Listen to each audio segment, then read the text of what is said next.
Let's look at another paragraph of my Oxford Accepted personal statement. I made another video already about a different paragraph, but don't worry if you haven't seen that. This video is a complete standalone. I'll go through my thought process again. But if you did see the last one, of course every paragraph's different, so this will definitely still be useful for you. But let's get straight into it. Here is my personal statement in its entirety, so feel free to pause, have a look all the way through, but we will look at this paragraph today. In my last video, I talked about the method that I think you need to write a personal statement paragraph by, which I called the PEEN method. You see PEE, maybe in school at GCSE, point, evidence, explanation, but it's this N, which stands for novelty, that takes it to the next level. We're going to do the exact same thing, look at this paragraph through the PEEN point of view. So the one point in my paragraph here is really about the complications of translation. And I wrote, I best appreciated the complications of translation in my Phaedo set text. Phaedo is a text by Plato. It is one of the things I had to do for A-level. And it's basically all about the soul and the body and how these two things interact together, and it's very philosophical. But my real point here is that I started to appreciate the complications of translation, and I'll highlight that in green. Of course, we were reading the Phaedo in the Greek, and when you have to translate it into English, there's some things that are complicated about this, and this is what the rest of my paragraph is going to be about. So that's my main point. It's very clear to have this at the start, so everyone knows, including yourself, what you're talking about and where it's going to go. Now let's go on to the E for evidence. I think once you made a point, you need to give some evidence. In this case, I need to give some examples or where I've seen that it can be complicated to translate stuff. And that's what I do straight away. I talk about it in my Phaedo set text. So I'm going to highlight that as yellow. Yellow being the E for evidence. This is something we talked about in the last paragraph as well. You need to talk about exactly where you got this point from. So this is my Phaedo set text. But this is what's important about the evidence. You can't just give an overarching book or set text or something that you've done. You need to talk about the specific part of that text to help you realise this. So the Phaedo set text is a whole book basically, but I need to talk about some specific examples, which is what I do next. I talk about the standout case, which is psyche, which is a Greek word that I transliterated. Psyche is normally translated as soul, but it also kind of means spirit, it can kind of mean mind. This is the whole point. It's hard to translate because in the Greek, it kind of encompasses a few things that once you put the word in English, it doesn't quite fully get across. So when you're reading about the soul, if you're reading an English translation, it's not quite the right idea for psyche. So this is what I wanted to talk about. And I gave another transliterated example from my set text, which was empodizousin. Empodizousin is this lovely word which literally means to be at the feet of, but kind of comes to mean in the English translations to hinder.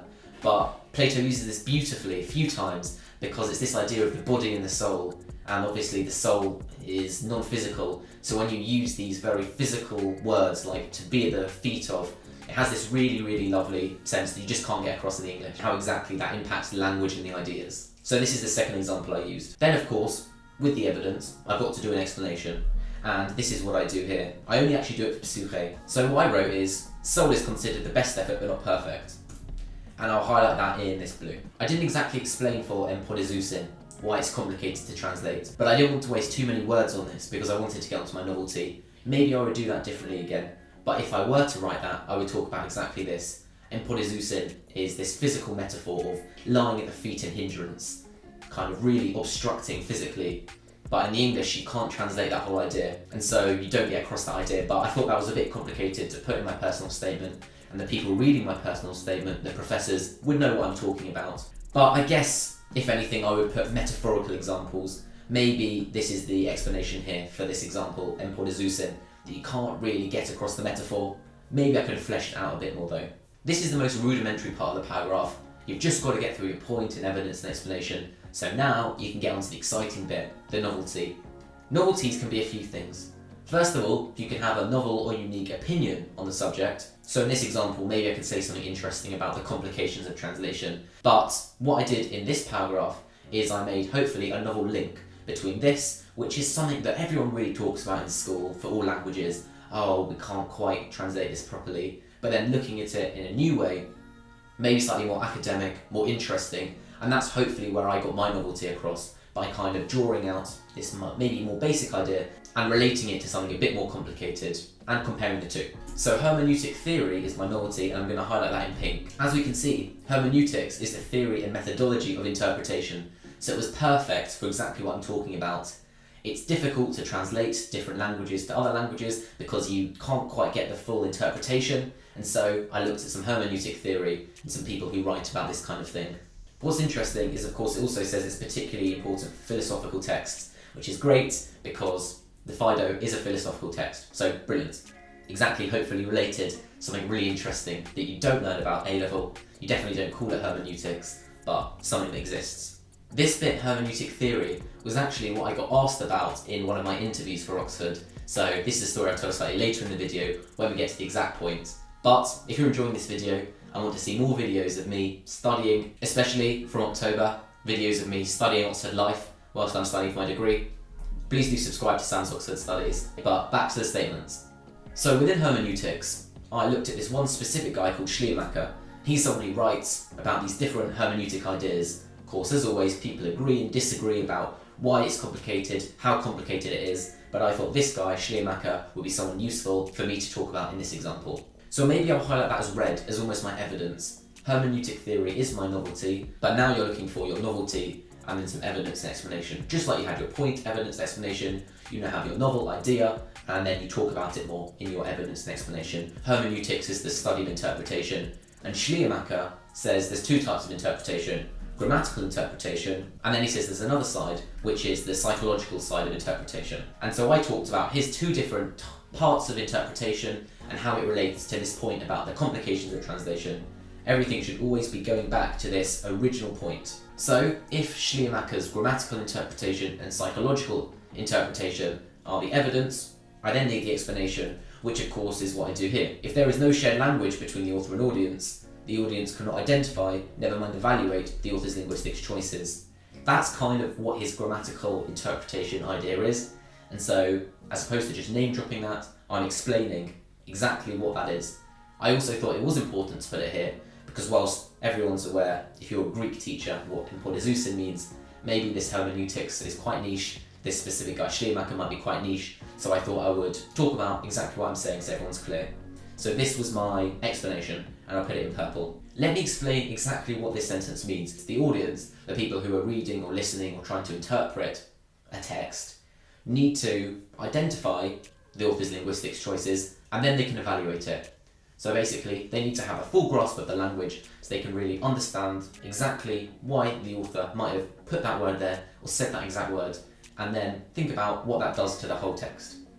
Of course, as we just talked about, especially with empodizousin, if it's in a different language, the author's linguistic choices aren't really there anymore because you've translated it and you can't get across the full idea of it. So you can't identify them because it doesn't exist, it's in a new language, and therefore you have no hope of evaluating exactly why he uses this word hinder, because it wasn't the word hinder, it was the word empodizousin, which has different ideas. This definitely has the potential to get a bit airy-fairy, and I know in English GCSE I was definitely thinking, oh, does the writer really care about every specific word? But Schleiermacher says every word is important, whether you mean it or not. Your subconscious might have put it there for a reason, and so it is important, and that's the idea I'm exploring. So now if we get onto the psychological side of the theory, which is not about the grammatical side, it's a new part of interpretation and why it's hard, I thought I've done this idea of Phaedo to death. I wanted to bring in one of my other set texts, which was the Analysis. I'll just put it in yellow, but the Analysis is a historical work by this guy called Xenophon, basically talking about a military retreat, and it just goes into lots of detail as the Greeks are coming back home, all that sort of stuff. A very different set text. The last one was philosophical, this one's historical and cultural. What Schleiermacher basically says for the psychological part is that we can never really understand exactly the nuance of a writer's argument again, because we're not exactly in their time, or we're not in their brain. So when they're using it, not just from a grammatical point of view, but from a psychological point of view, we don't really exactly know what that writer was really thinking. I guess the idea is a writer's thinking these things and trying to use the words to best explain themselves, but that's always impossible, so unless you're the writer yourself, you don't actually know what entirely you were trying to get across. Again, just bear with me. It's just about the idea, and hopefully you're following more or less just the point of the paragraph, even if the points are a bit weird. So this is what I mentioned here again. This is my explanation of the psychological side. Me basically summing it up to show I understand it, but also to the people reading it, if they've never come across this before, hopefully they understand it. And this is the point, we can never fully understand the text. The example I gave here is this motif of Greeks versus barbarians in the Analysis, due to the anachronism of our study. What that basically means is, because we're not around at the time of Greeks versus barbarians, and even more so in the exact place where Xenophon was writing it and stuff like that, us reading it thousands of years later will never fully understand exactly what he meant. So maybe I'll highlight this again in blue, just as that kind of explanation. So again, just to recap, we have this green point to start with, that was my original point, and then the yellow underneath it is the evidence, and the blue is the explanation. And then we had this novelty, which was the hermeneutic theory, which I broke down into Schleiermacher's two parts, grammatical and psychological, and then I hopefully had some evidence for each of them. So for the grammatical, it was this idea here, and then I expanded on both of these. So the grammatical I expanded here, talking about the linguistics choices, which maybe I'll put in blue, and then the psychological, I talked about it, not in terms of the Fido anymore, but in terms of the analysis, and we have my blue bit here, which I talk about, which is the anachronism of our study. Then I just gave a kind of one-line conclusion about what I'm going to take from this in the future, and that is this bit here. How easy it is to think we know more about the texts and what they actually mean than we actually do, and how you must be careful not to think you really understand the text properly as exactly the writer meant it, because then, as I put here, this has to be avoided to forge the most authentic connections. Actually, in my interview I got asked about this, and the guy gave me a bit of a hard time because I kept going down this route of, oh, Schleiermacher, we never fully understand anything. And he was getting a bit frustrated, being like, well, at some point we've got to take something from the text. What are you going to take nothing from it?